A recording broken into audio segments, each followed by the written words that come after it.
will have to pause and say, here lived a great street sweeper who swept his job well. You know what's crazy? You know what's insane?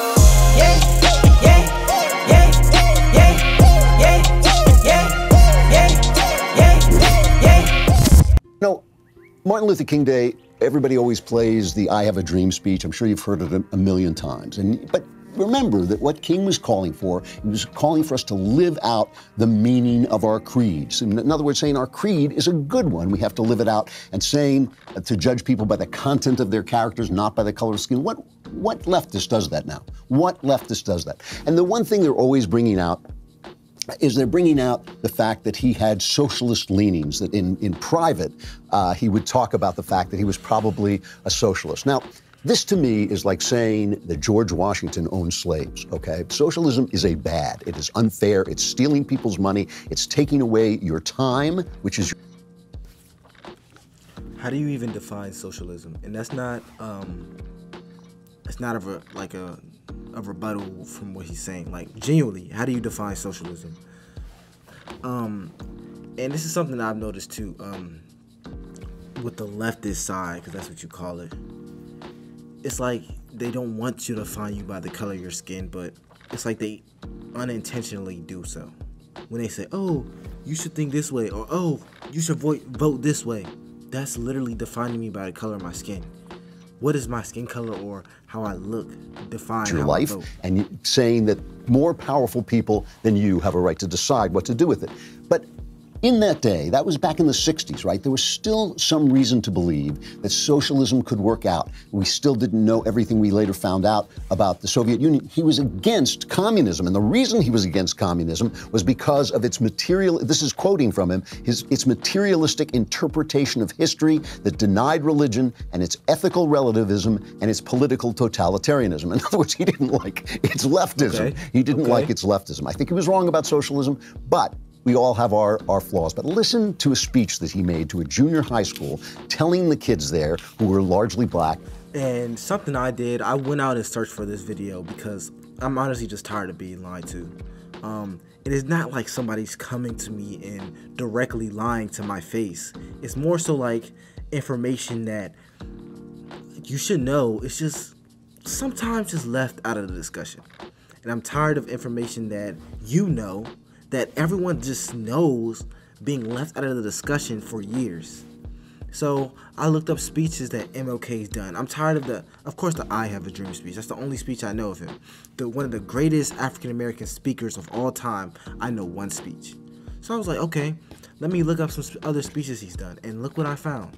So let's hear about what he actually said about, I guess, the leftists and the right side, the conservative side. Let's get into how they should live their life. This is cut number 2, talking about what they should put into their lives.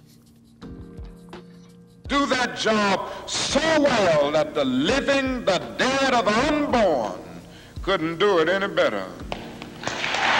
It falls your lot to be a street sweeper. Sweep streets like Michelangelo painted pictures. Sweep streets like Beethoven composed music. Sweep streets like Leontine Price sings before the Metropolitan Opera. And sweep streets like Shakespeare wrote poetry.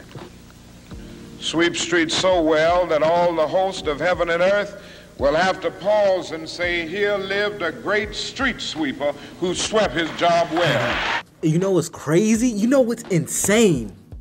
If somebody like him existed today, they would post that clip on Twitter, or they post it on YouTube and be like, this guy, who does this guy think he is?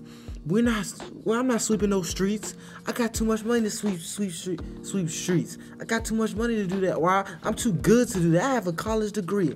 I have a 4-year degree in water bottle studies, or whatever the crap studies. Just put a word in front of studies. I have a degree in that, or this, or that. So I'm not doing that job. And I don't even want to work 5 hours a day. 5 days a week. I don't even want to work 8 hours a day. Matter of fact, cut my day in half. He would have got ridiculed for this. One of the greatest African-American speakers of all of American history would have got ridiculed for saying something like that. Just work hard. Earn your keep. Earn your money. That's an amazing thing to tell people. First of all, think about this, what he's talking about, and he says this in this speech later on. He talks about don't let anybody deny you your significance. And he's talking about, he calls it your somebodyness, which I just love, a great phrase, your somebodyness. He's telling you, you are somebody no matter what you do. Because in this society right now, especially on the left, we talk so much about what people do, and we do not talk enough about who they are. We don't talk about what, I hear people talking about motherhood as if, it's taking you out of the market, as if the market were the most important thing about you. This was a guy who understood, because he was a Christian, because he was a pastor of Jesus Christ and a preacher of Jesus Christ, he understood that a person's significance goes beyond this moment, goes beyond this time, and certainly goes beyond the marketplace. And just compare this to the way the left talks today. Compare it to the way they tell you that you're a victim, that you can't do anything, that you have to confess your white privilege. But everybody is born with some kind of advantage or disadvantage. He's telling you that no matter what your lot is, you're significant. That message has been lost, and that's why I think we should really celebrate this day and reclaim it for the values that Martin Luther King actually espoused. I want to touch on that, bro, because I'm a young black man in America. I'm not a victim. I'm not a victim. And I'm tired of people implying that I am. I'm extremely intelligent. I'm accomplished for my age, and I work extremely hard every single day. Every single day. I wake up every single day, years straight. And I work hard and go for what I want. I'm not a victim. Nothing in my life makes me feel like a victim. Of course I deal with stuff. Of course I deal with stuff that you will never even know. And I'm sure you do too. But I'm tired of this narrative going through that, oh, you're a victim. No, reparations or whatever. I'm not a victim. And I'm not going to believe I am, ever. I don't care what happens. Well, I'm not going to say all that. I'm not going to say I don't care what happens. But I'm not a victim, man. I can achieve all things through Christ which strengthens me. I can achieve anything I want. Not exactly, literally. I can't start flying across the room right now like I'm Superman, but I can do whatever. And I'm not going to give into the notion that I'm a victim. I don't care who I offend by saying that. I'm not a victim.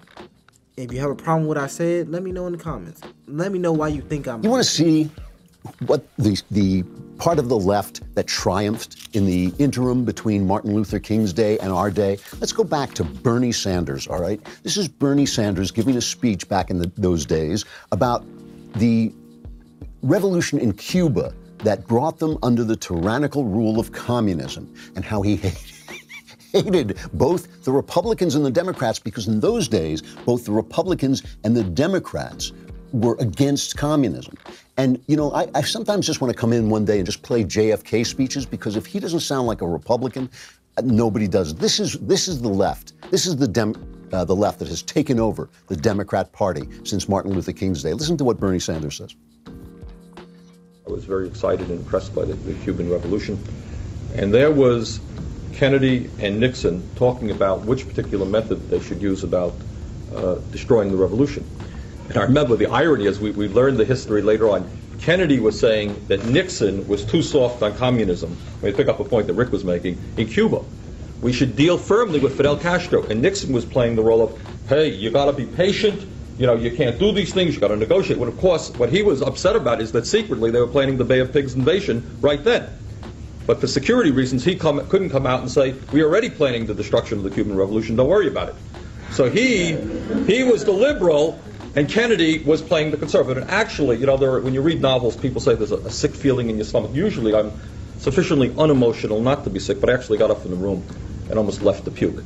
Because for the first time in my adult life, what I was seeing is the Democrats and the Republicans, both of them, and of course, as Rick points out, Kennedy was the flashing young liberal. And what we were seeing right before my eyes, way back then, and I didn't know anything about politics, but clearly that there really wasn't a whole lot of difference between the two. boo, you suck. We just threw that in. That wasn't part of the speech. Yeah, there wasn't a difference between the two in opposing evil. Both sides opposed the evil of communism, as did Martin Luther King when he talked about. One thing that I think is missing from a lot of, I guess, these type of political beliefs today is that it went from we having different perspectives fighting the same evil to a radical side and like an extremely radical side and like a sensible side, I guess. I wouldn't even say simple, like just I guess one side stayed the same and one side just became super radical.